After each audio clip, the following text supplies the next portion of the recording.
I'm so pleased to introduce both Ramon Vásquez and Ron Davis. I'm going to go ahead and introduce Ramon first. I want to thank you, Ramon. Before I start my introduction, Ramon is opening the new center. You may have read about this in the newspaper. So it's the new center of American Indians in Texas at the Spanish missions tomorrow. And you're always so generous with your time and your expertise. And so thank you for being here.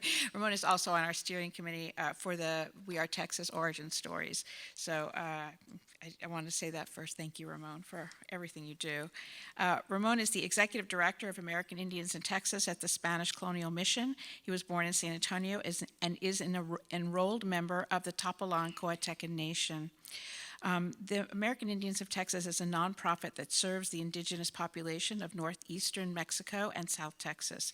In this capacity, Ramon has spent the last 25 years working on community mobilization and has developed community academic partnerships, primarily focusing on reversing extinction of the American Indian descendants of the Spanish missions of northeastern Mexico and South Texas.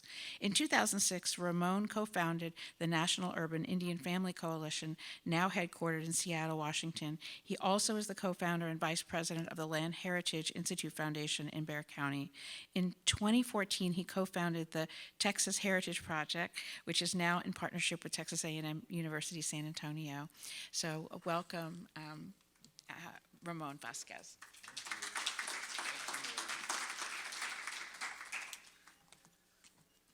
Thank you for the invitation. Thank you for the kind words, Marise. We are opening the first American Indian-owned center and art gallery tomorrow for San Antonio. So we're really happy to be able to provide this gift to the city of San Antonio and Bexar County. So it's got a lot of work. So if you guys can come by, it's open all day long. You can get a tour, get some free food.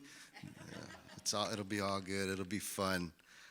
It's really exciting to see it come to fruition, and so we've already outgrown it. So, yeah, we have. So I just realized the other day that we have 50 staff. Yeah, we have 50 staff, and we have no room. So we also maintain 2 other offices in San Antonio. And so we're also trying to work with Bexar County with the new Native American Center that's being proposed for the South Side. So hopefully we'll be able to provide some support. Today I wanted to talk about, the title is very interesting, They Walk Amongst Us. I didn't think about that name, but maybe it came out in one of our steering committee meetings. But I thought it was really important that we look at some of the families that came out of the missions. In this work, we've realized that the Coahuitecan people have been thought about as being culturally and biologically extinct. And it's actually written that way in textbooks. And so I believe it was Newcomb that coined that term, or that theory, and it's continued to even to this day. People talk about they were extinct. And I've spent the last 15, 20 years talking about, well, people don't go extinct, they evolve. Animals and plants go extinct. People evolve. And I've actually challenged others to think about, well, when will American Indians be able to evolve, just like other ethnicities are able to evolve in histories, especially in San Antonio's history. And so we have to. So our work at the American Indians of Texas has been about what we call reversing extinction. The whole idea that the people went extinct, right?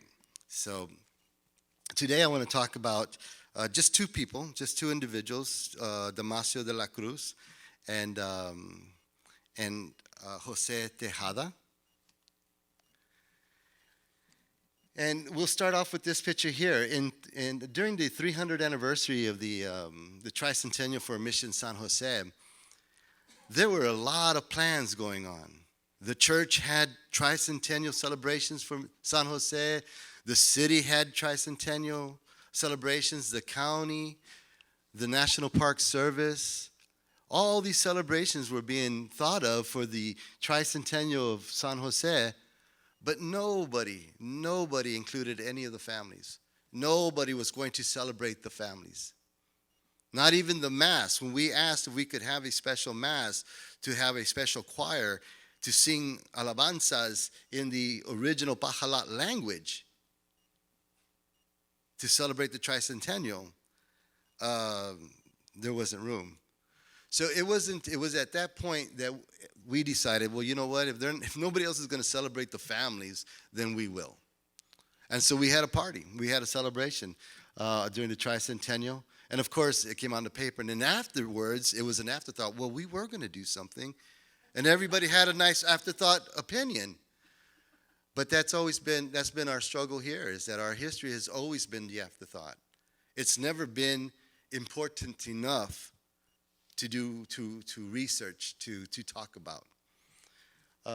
So we had a celebration. This is only two families, the La Cruz family and the Romero family. They are the best documented families that came out of the Mission San Jose, that were of the founding tribes that San Jose was built for or with.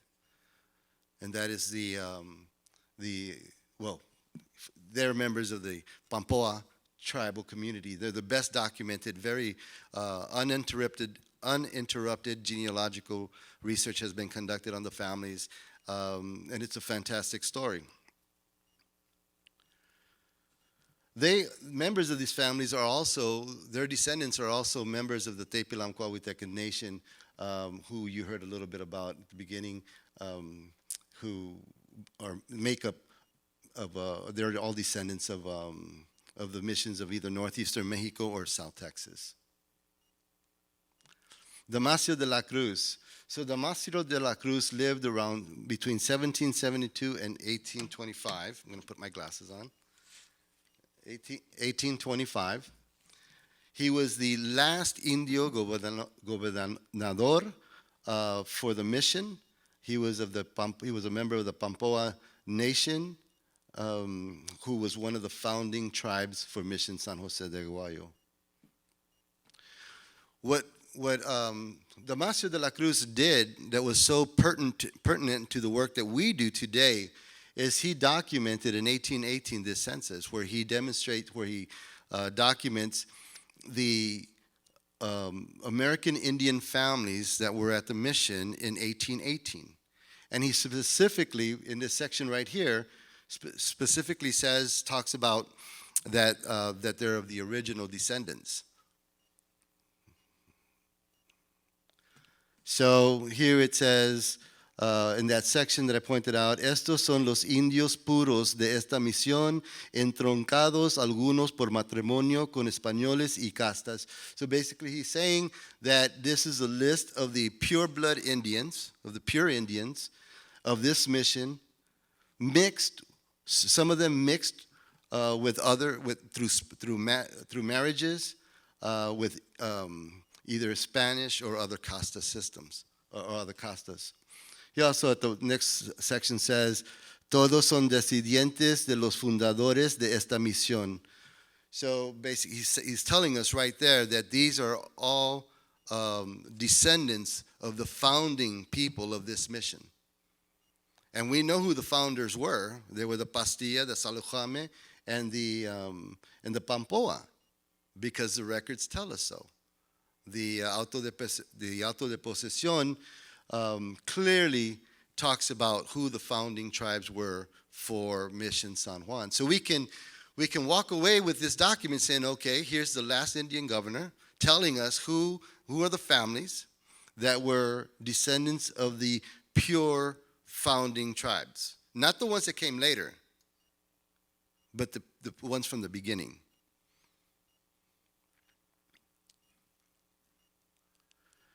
So Damacio de la Cruz, his father was Francisco San Juan. His mother was Hector de la Cruz. He married Margarita Del Toro in 1804 in Mission San Jose.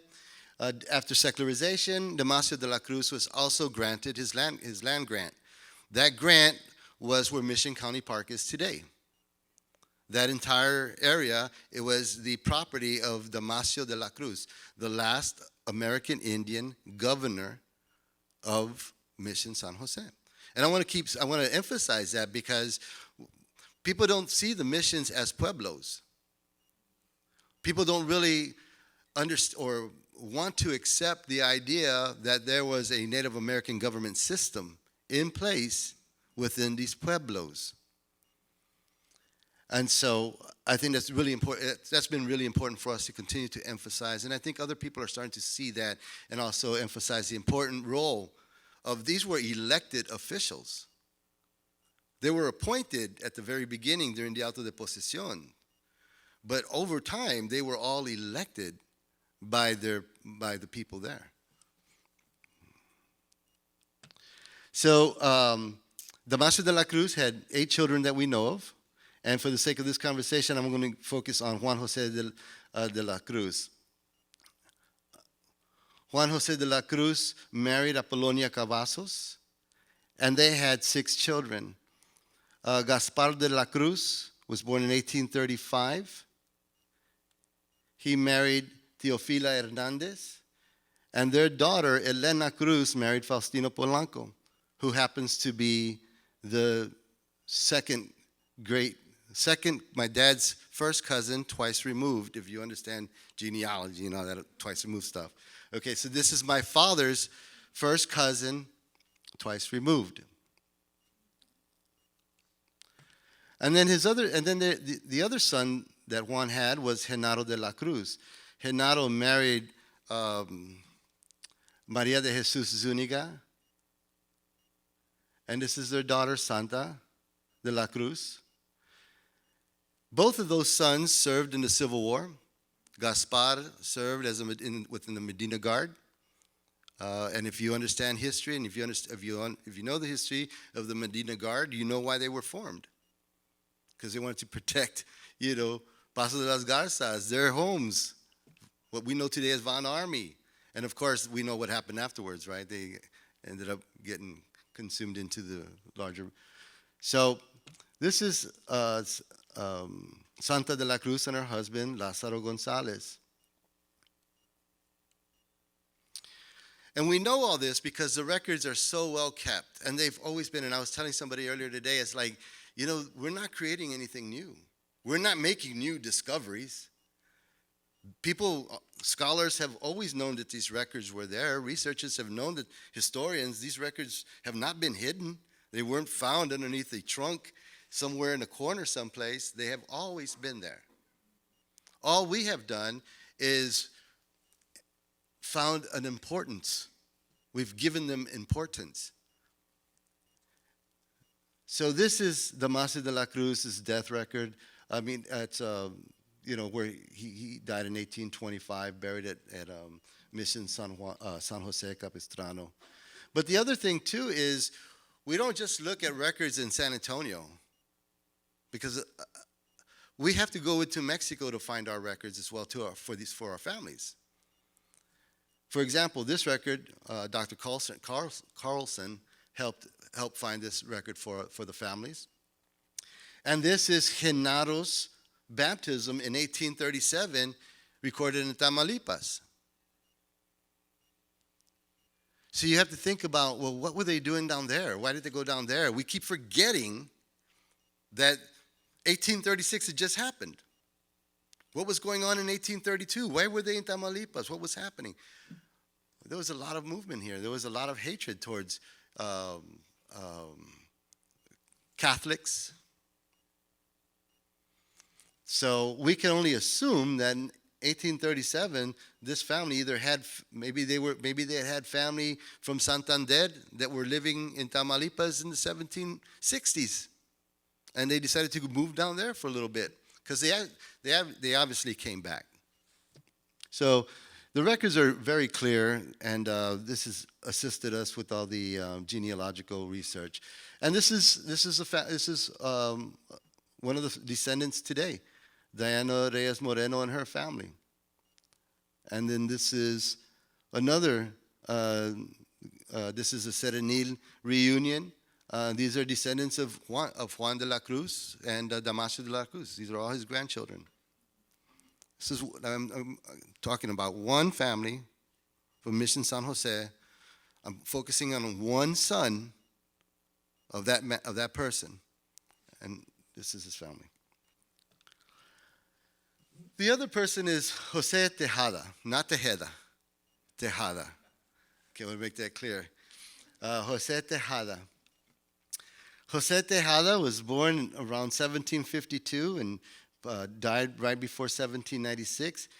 José was a member of the Pacoa Nation, who was one of the founding tribes of San Francisco de la Espada. And again, we know that because we have the Auto de Posesiones that clearly states who the founding tribes were for each mission.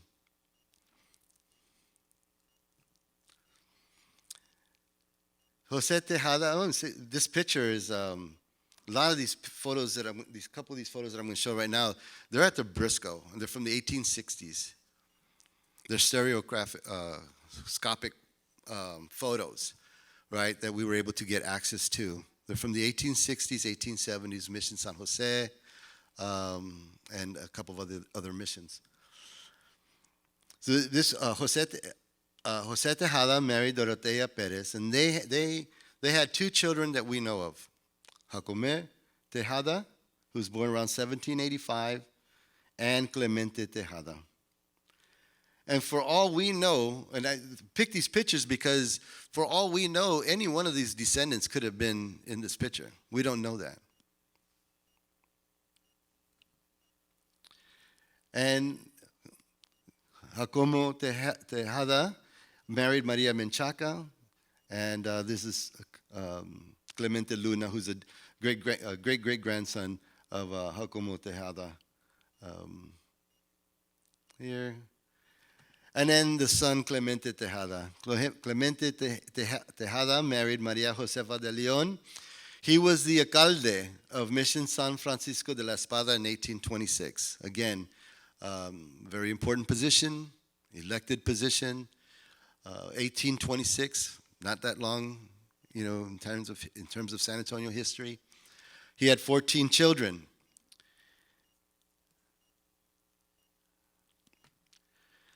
So the one thing about what a lot of people don't realize too is that each one of the missions had a militia, and in 1835, the 21 men mustered at San Francisco de la Espada to support Bowie after the Battle of Concepcion, because Bowie they needed help. And so they mustered, 21 men from Mission Espada gathered, and provided assistance to Bowie at the siege of Berjar, and then Captain Seguin, and later joined Captain Seguin as his rangers. 3 of Clemente's sons, Agapito, Higinio, and Jose, were part of those 21. And Sebastian was Jocome's son.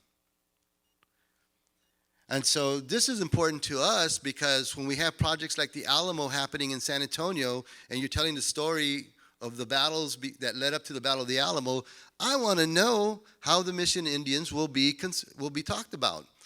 How will their contributions be remembered in that battle as well? So that's important. And a lot of people don't understand, or they just don't know this. How do we know it? We know it because they had pensions. And these are the pension excerpts of 2 pension records for Higinio and Jose. And in those pensions, they clearly talk about their participation. Where the brothers were, who their father was, where they ended up at, how they served with Juan Seguin. Again, these are not new documents that were just discovered. These have been there for many, many years. They just weren't important enough. We also know that in 1790, Sebastián Tejeda was documented. Part of his story was documented by William Corner in the, what's it called, the Guide and History of San Antonio de Béjar. Now, there might be some, he's 90, it's 1890, he was born 1813, so there might be some, questions about what he's remembering, but at the very bottom line, oops, sorry. Can I go back? Can I go back one? The very bottom line right here is he's telling us. I remember very well that the dead of the Alamo fight were burnt. The Texans separately from the Mexicans dead. It was the Mexican custom to thus burn their dead after the battle. I remember the fight well. I don't know what the Texans defended in the Alamo, but thought it was the whole mission walls. I don't know. I knew Senora Candelaria formerly. She's old, maybe 100. She may have been in the Alamo during the fight. Quien sabe? I love that. Quien sabe? Isn't that fantastic? That's so great. Quien sabe? Right? So, but this was documented. So it's not like, where has all this information been? Well, it's been there. It's been there. And obviously through our organization, we felt like, well, nobody's really going to tell our story, right? We're going to have to bring the story up to light. And then let people participate in it if they choose to, but we have to do it. This is the descendants of Jacome, the Luna, Cadena Luna family from Mission Espada. And these are descendants of Clemente, Tejada. And these are the founding tribes of each mission, just in case people didn't know, right? The only ones that we're not sure of, but that we can make a good educated guess on, were San Antonio de Valero, because the auto de posesión that I know of has not been found for Mission San Antonio de Valero. But the other missions, these are who they were. And that's our focus as our organization too, is that those are the tribes that we focus in on, not the ones that came later. So the work that we do is all about American Indians and the missions prior to 1821. We don't deny that there was others that existed there, but the focus for us is on the founding tribes of San Antonio's missions. Now, at the beginning I said the whole idea about, extinction or survival. And it's, we have produced a lot of historians, researchers, anthropologists, archaeologists who have had to learn the whole idea of the theory of extinction. And these are some of the supporting the words that were used to support extinction, the whole theory of extinction. So, 1836, Indians were but remnants of broken tribes. Coahuiltecans just seem to have faded away by the beginning of the 19th century. Most Coahuiltecans either were destroyed, had moved southward into Mexico, or had joined other Indian groups. This one right here is interesting. Conflicts with the Spanish, other tribes, and introduced European disease was offered as evidence for why none of the Coahuiltecan groups survived culturally or biologically to be interviewed by early anthropologists. That's why they didn't know we were here, because all that happened. And then, of course, the Carancuas, Coahuiltecans, Atacapa, Humanos, and others have all just disappeared, vanished forever. And unfortunately, we still have students today or scholars today that promote the same theory. And that's what we're fighting against. That's what we struggle against. And that's why we have such a hard time with other projects like the Alamo and other places. But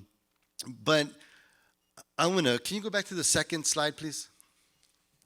So I ask you, are they extinct or they've just survived? And the displacement for one of these families happened in 1971 when their home was taken by eminent domain. 1971. They had just built a new house. They had a shanty that they lived in.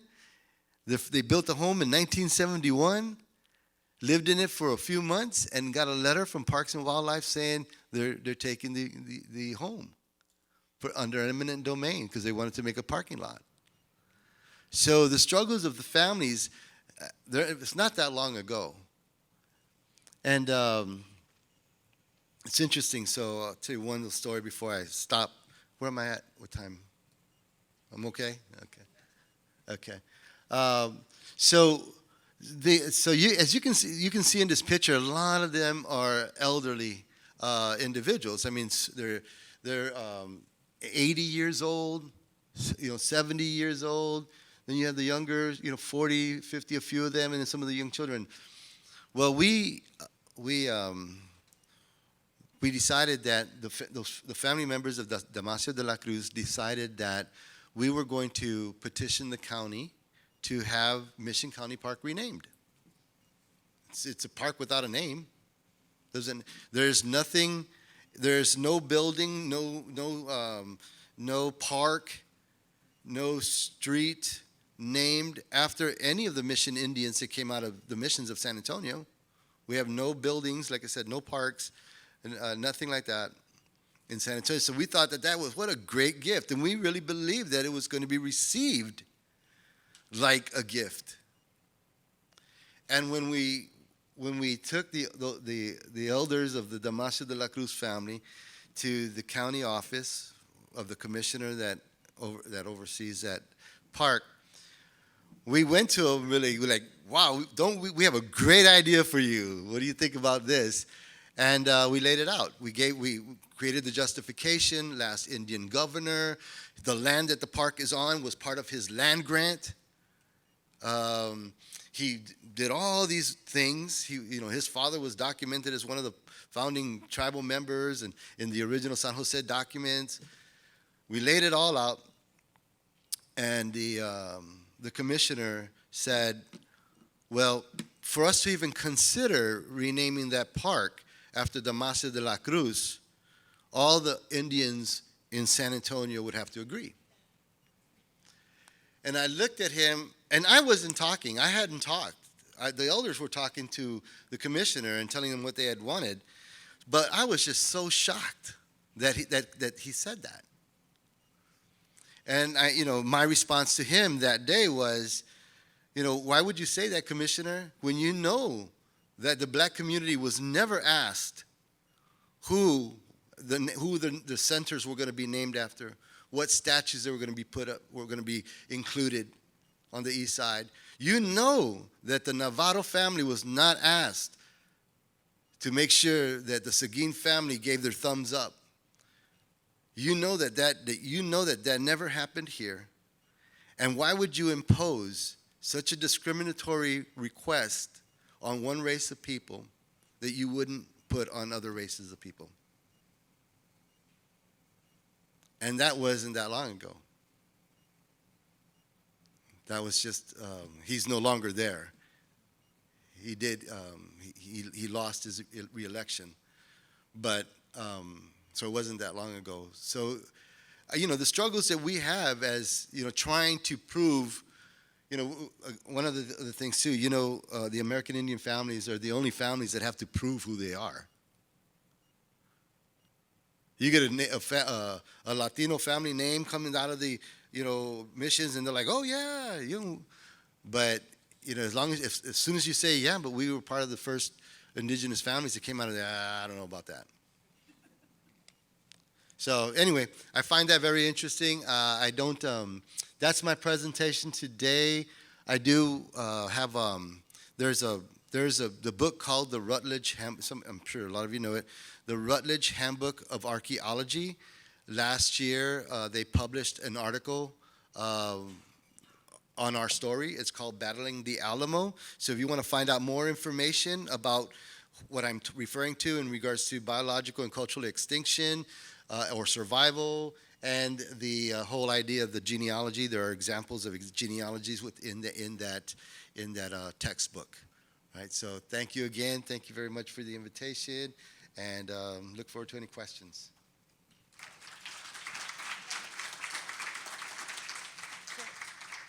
We are going to have some time to ask Ramon some questions, but first we're going to hear from Ron Davis. But one question I want you to think about, Ramon, because it is confusing to a lot of people, and we, of course, we work closely with you in the, particularly with the Topolan of the Coatecan people, is the difference between the Comanches, the Apaches, the Alabama Coshada, who came later on, and I think that's what you're saying, and then the Topolan Coatecan people, right? So when you come back, I want you to help us all understand that. I mean, I can't hear that enough. So Ron Davis, so this is a great thrill because Ron Davis is our curator of American history here at the Witte Museum, and he was the co-curator along with Bruce Shackelford of the Black Cowboys American Story exhibition, and we're just so thrilled to have him here at the Witte. So he is also a doctoral candidate in the history department of the University of Texas at Austin. His dissertation project titled "They Made Me the Best Bronc Rider in the Country, but They Weren't Trying to Make Me a Rider: Enslaved and Free Black Cowboys in Texas, 1830 to 1865. That's a really long title, just saying.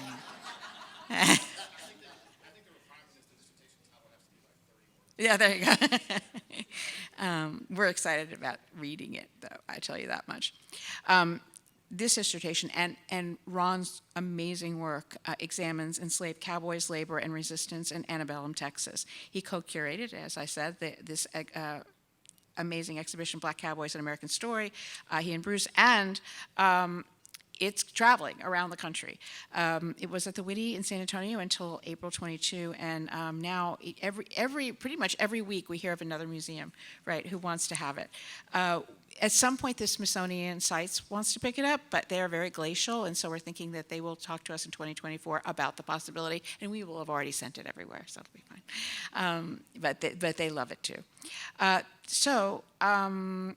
Really important to note as well that Ron is a 26-year veteran of the U.S. military and served in various capacities through 5 deployments to Iraq and Afghanistan.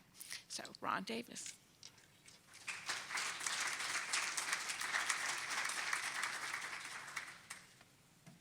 You know, I think it's an honor to actually be up here with you, Ramon. Your work is so important, and I'm grateful just to share the stage with you, sir.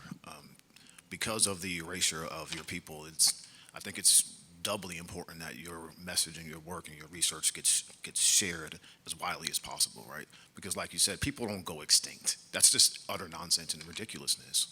You don't just disappear.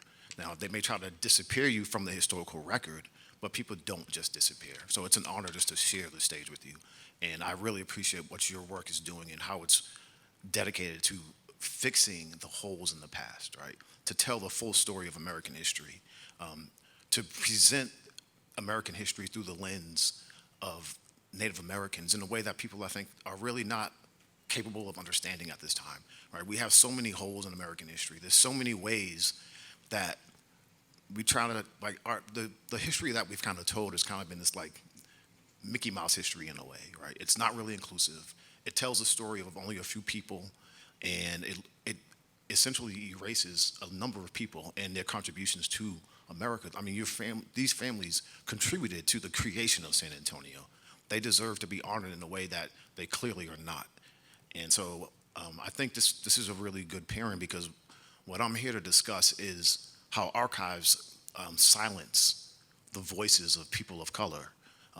They were created in a sense to silence people of color.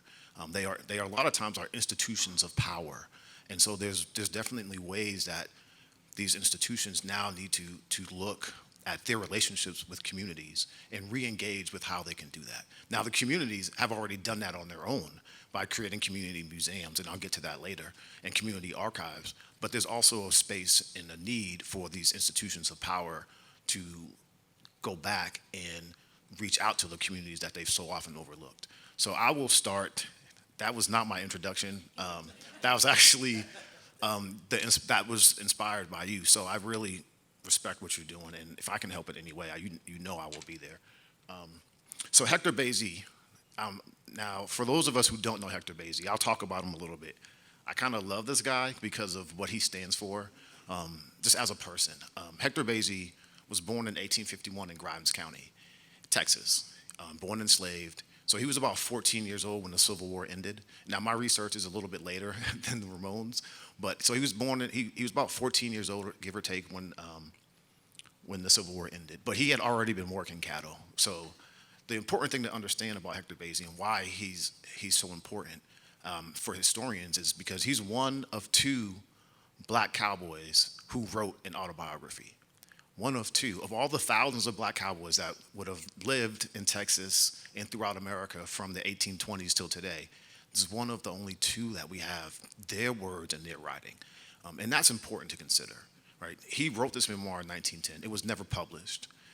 The other black cowboy is definitely more famous, and his name is Nat Love. And his memoir, now Nat Love was born in 1854 in Tennessee, in Davidson, Tennessee. In Tennessee, he learned to ride. So he was already riding before he got to Texas and then all the other places that Nat Love went. But when I read his autobiography, it is almost fantastical. Like he's a great storyteller.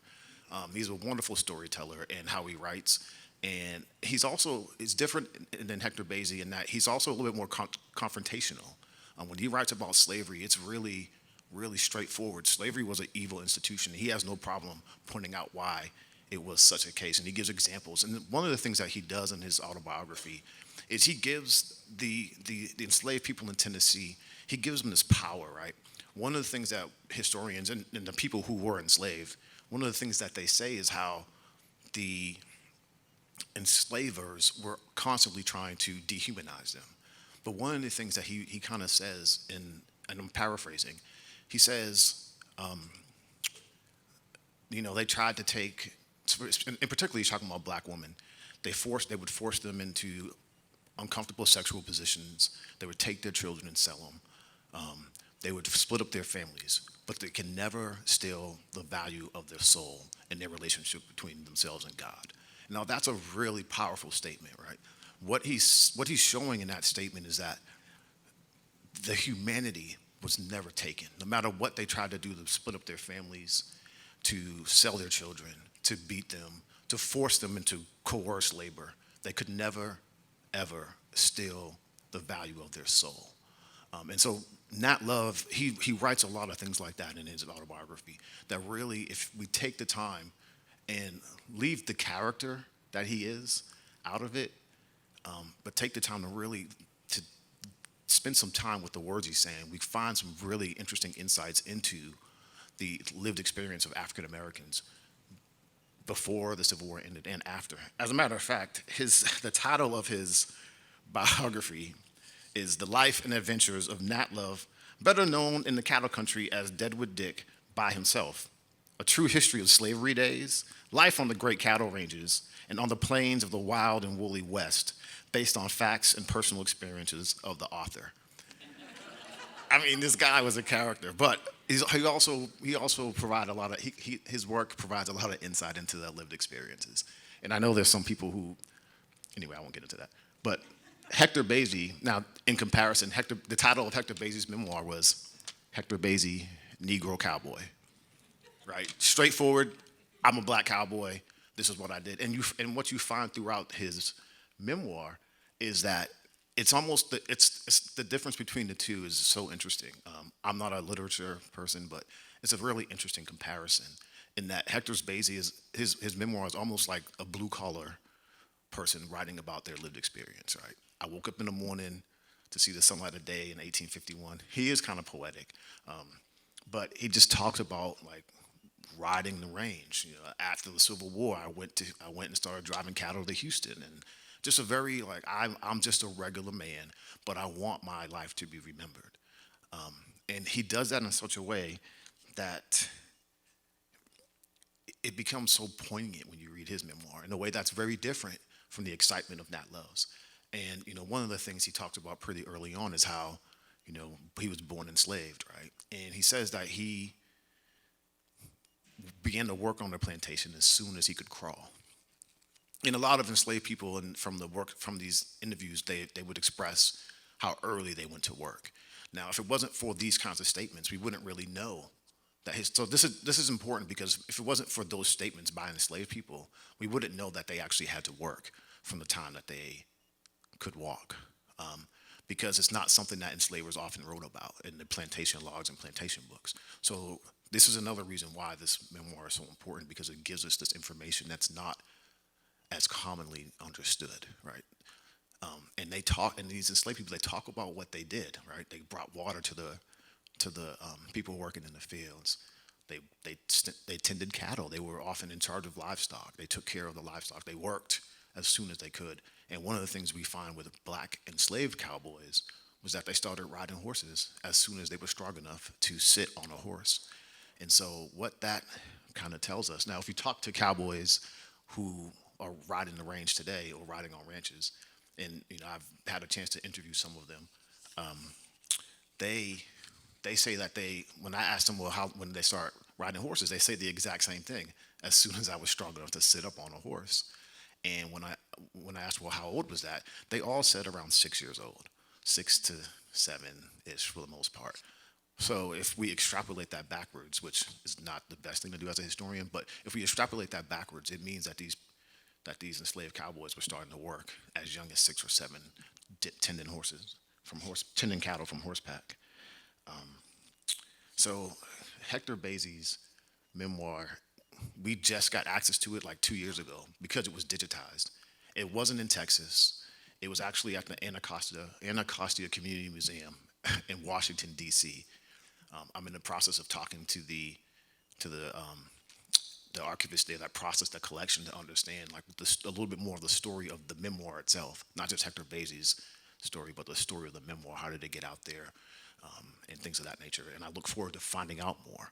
But we also were fortunate that we have these pictures of Hector Bazy, him actually working the range. So we see that this was something that he did, but we know that from his memoir as well. But there's also this idea that, I'll share a couple of Hector's stories because I think they're important for understanding Hector's memoir. It almost provides like an insight into just the average person's life on the range.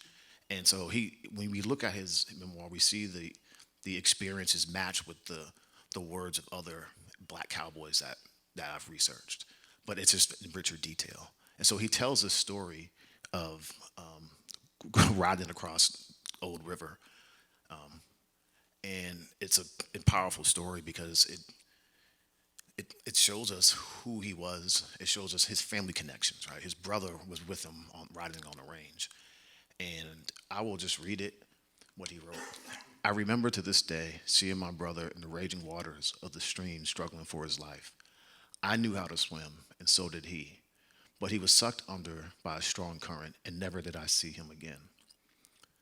At that time, the death of a Negro was a small matter, and so no one mourned his loss except me, and I was wise enough to keep my grief to myself. So that story, that short story, that short explanation of the life of his experience, tells us a number of things. It tells us that he had to navigate the world in a way that I think a lot of people don't understand what it's like to navigate like that.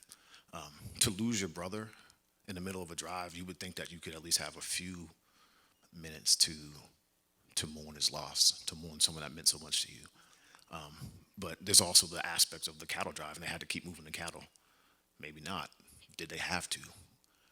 But you begin to wonder, how come that question wasn't asked? Was it just because he was black? That's what Hector Bazy seems to think.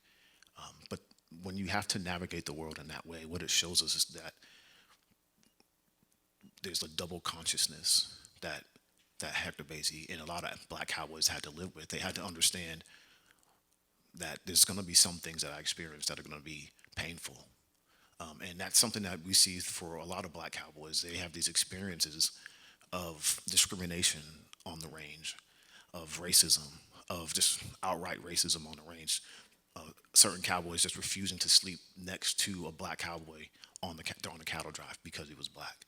So we find that this is an important thing to understand about Bazy's life, because we need to kind of see that this racism was experienced. Because I've seen a lot of times people have tried to describe the cowboy life as like egalitarian and just a very fair place.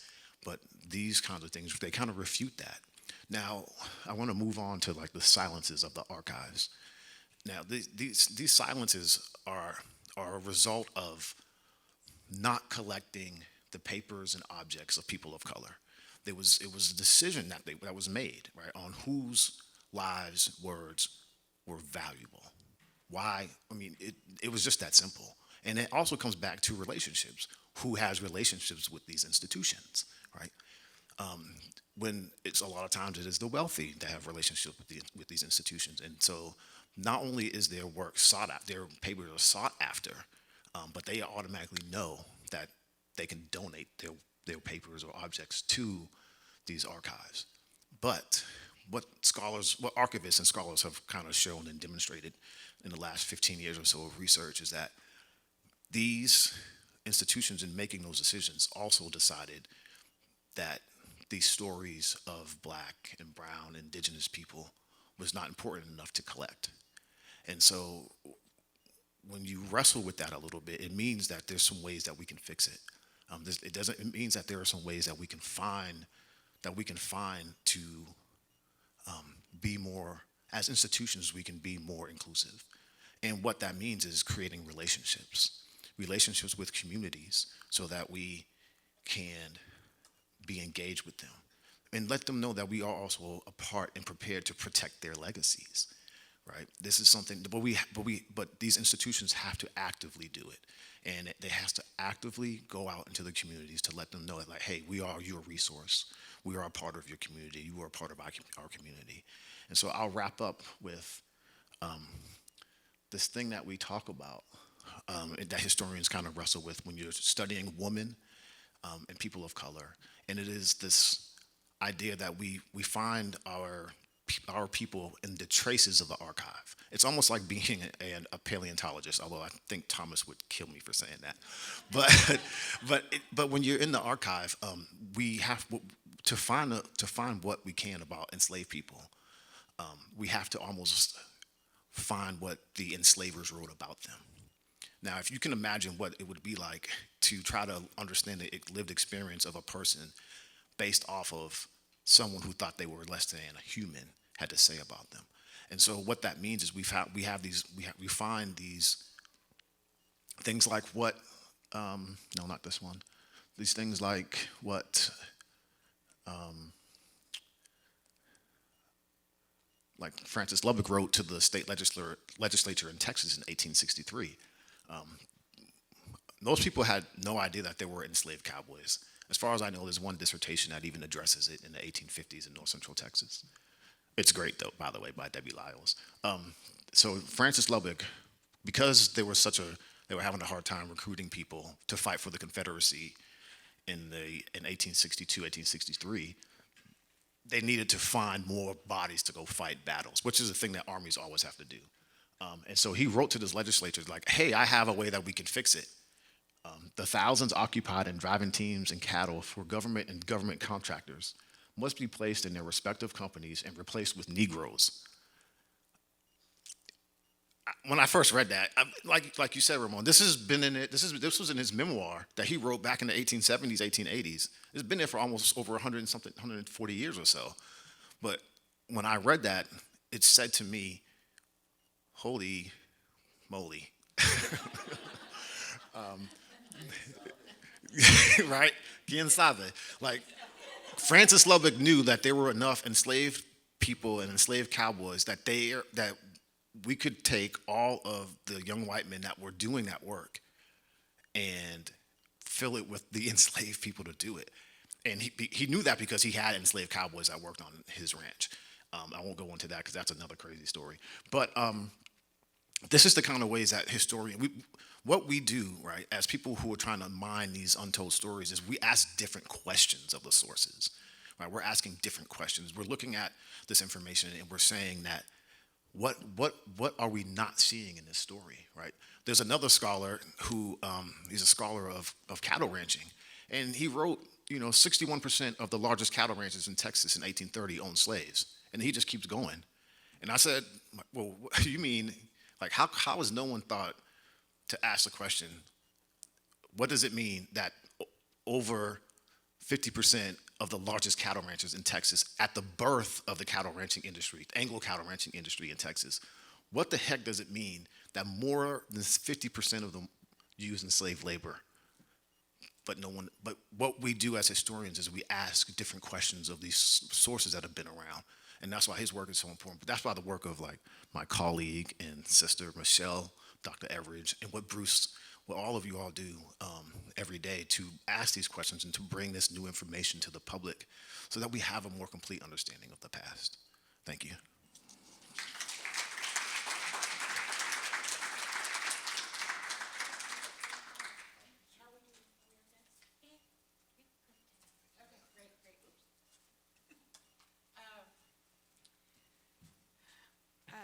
Thank you both. Yeah, this idea of untold stories, we say it every day here at the Witte, and thank goodness we have scholars like Ramón and Ron to help us through by questioning in a different way, and very bold challenges to history. Ramón, may I ask you first about this clarification? You use the word tribes, but what we've learned together over the many decades is sometimes there are decisions that we make about the ancestors and how we can make sure that we have the untold stories, or we work together in repatriation. But the word tribe is used in a different way to kind of I don't want us to impinge on that kind of relationship about the ancestors, that there are tribal, federally recognized tribes that have a different relationship with determining what is history and what is not. Can you want to just say some? Well, I think that's really important because, the mistake that a lot of people make is that all Indians are the same. And if you've done this work for any length of time, you understand that American Indian communities throughout this country have different cultures, different traditions, and it's no different from our people. We're no different. And so we also have to, when we talk about American Indian history here in Texas, in northeastern Mexico, we can't leave out northeastern Mexico when we talk about American Indians in Texas, right? That there were Aboriginal people here, 15,000 years ago that persisted here, that lived here until the encounter that's documented in our records today. But what's interesting is that, and of course in the documents they refer to them as naciones and not tribes, and we know that the families here were made up of bands and clans throughout all of northeastern Mexico and South Texas. But what's interesting to me is that we, like when we talk about the settlers, they come in and all of a sudden they set up shop and they're going to build, San Antonio, and we got the Canary Islanders come in and they're going to build La Villita and all, and like it just happened. And it's about perspective. And my thing is, you don't think that they had a sit down? You don't think that they talked to the elders of here? You don't think that those 35 families that came in 1709 didn't have a sit down with the elders and say, hey, we're going to be here. We're going to need some food. It's going to take a year for our food to grow. We're going to need protection. Is it okay with you? And they probably sought counsel. They sought guidance. We know that there was truths established because they were written about. And I just think that we just leave all that history out. But going back, or we don't look at it through that perspective. We just keep looking at it through a colonizing lens. But I think there was a more human approach. And then when you talk about, and in Texas, you know, we have to talk about time periods. You know, when did the Apaches arrive? When did the Comanches arrive? When did the Alabama Coshada arrive? Because they came in later. They have there's no, their history does not, we don't share the same history. We know that the Huahuitecan people were part of the Tejas Alliance, and we know that they had treaties with the Caddo. We know that they would hunt on Caddo land. We know all those things, but you know, I think we just have to remember that, especially when we're dealing with modern stuff. You know, like you know, the human remains issues and things like that. The people that I'm talking about are Catholic American Indians. They have a whole different history and idea of the dead.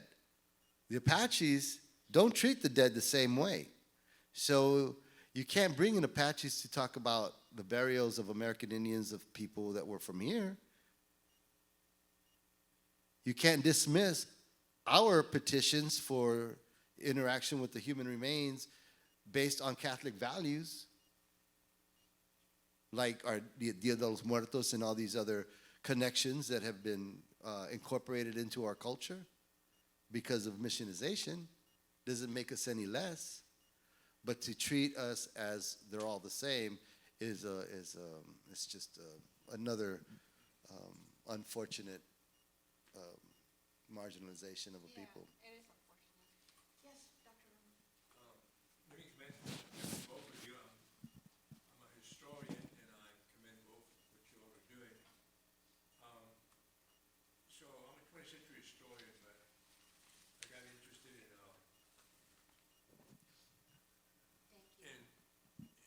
culture of going back to 300 years in part, maybe because of 300-year celebration. And the number of tribes buried at the Alamo, I discovered, are a number like 61 different tribes. About a half dozen of them are the same. Payaya spelled, 3 or 4 or 5 different ways. The Coahuiltecans dominate, and of the 61 tribes buried in the Alamo, there's only one Apache. The Apaches never stayed long, and if they got buried there, maybe something happened. But for the most part, they didn't. They didn't belong to the missions, as you know. I don't know if you saw my essay. The Coahuiltecans built the Alamo. I wrote that some 2 years ago. I think I was going to send it to you. But the Coahuiltecans built the Alamo because 2 priests who are almost 80, and I exaggerate, didn't put up those bricks. It's all Native Americans that put up all those bricks to build the Alamo. And I think that's one of the things that we often forget. The Alamo exists because of Native Americans. And I commend you for what you're doing with the families, because what we're seeing is 30,000 feet up. What you're doing is getting right down to the ground and saying, what is this family? And by the way, I followed the first governor of the families is the Jimenez, who was a Harami, who came from the Rio Grande region. And not to be confused with the 2 Jimenez brothers that were also soldiers. So there's a lot there to be done. And I'd like to see Jimenez also recognized sometime. The first governor of the Indian Nation. I'm trying to get a statue for him at the Alamo right now. Oh, there you go. Okay. Help us out there. Yeah, and again, when we introduced this conference, we talked about, right, a Texas Deep Time, and I just love this idea of making sure that we go deep. Any questions for Ron? We have a few minutes left. Yes, sir. I had a question on you mentioned pension records. Oh, okay. Where did you, what are those? Can you elaborate on what those are? There were pensions that were given out to the families that served in the militaries. Ex-military, military? Yeah, they're in the Texas records. I think the Bexar County Archives has the pensions of all the Civil War pensions and the early pensions of the ones that I showed you there. Yeah, yeah. So they're there. Yeah, there's this big old stack. You just got to farm through them and find the ones. And we found there are several. I mean, there are lots of pensions that were given out to family members from the missions because of their service in the 1835 siege of battle, or the Jacinto, or the Civil War. Yeah. Well, thank you. Any other? Yes, Dr. Romo. Dr. Harriet Romo. Ron, and wondered how these black cowboys learned to write and read. How did they develop those skills to write those memoirs? I have no idea. But when I think about the type of people that Nat Love and Hector Bazy were, they were determined people, and Hector Bazy in particular was an entrepreneur, right? He ended up growing on to establish his own herd of horses, and he did different transactions in which he experienced the typical things that you would expect to happen in Reconstruction Texas: discrimination, people not believing that he owned the herd of the horses, people thinking that he stole a certain horse because it was beautiful.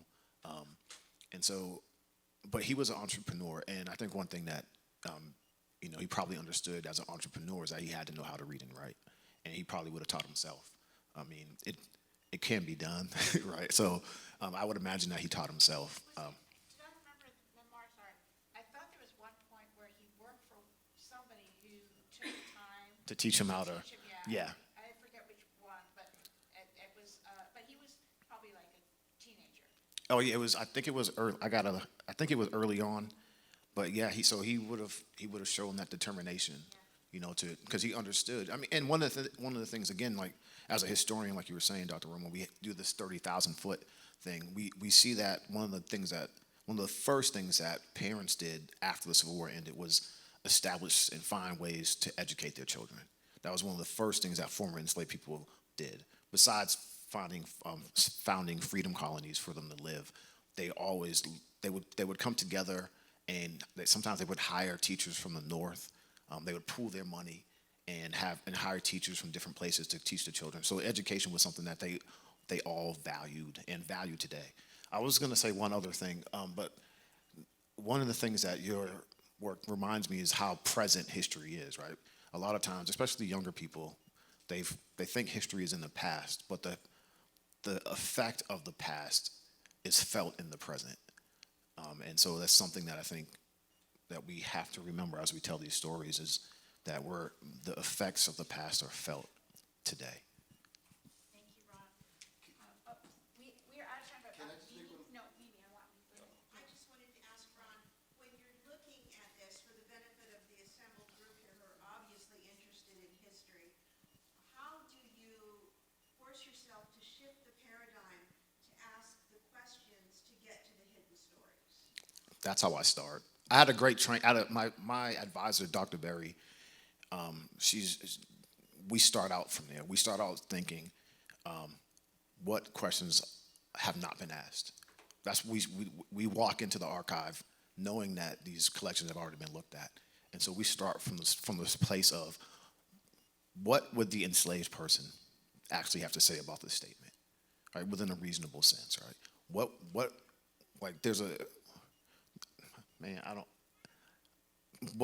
would the enslaved person think about this statement? What does this statement tell us about the enslaved person? But more importantly, what would they have to say if you said this to them? And so you go into it with automatically thinking that we have to, in order to understand this story, we have to kind of flip the paradigm and see it from a totally different perspective. Scholars call it reading against the grain, and so it's finding the hidden things that thing is saying.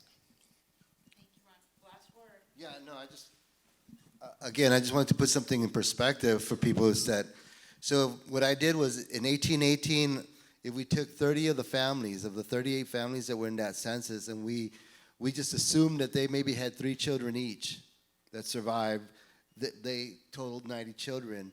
And if you do that math, that would mean that by 1960, those 30 families from one mission would have 21,870 descendants. Very simple. It's very simple. Multiply that now times four other missions. That's why we say there's at least 100,000 living descendants, and that's a conservative number of 3 children. That there's at least 100,000 living descendants amongst us right now.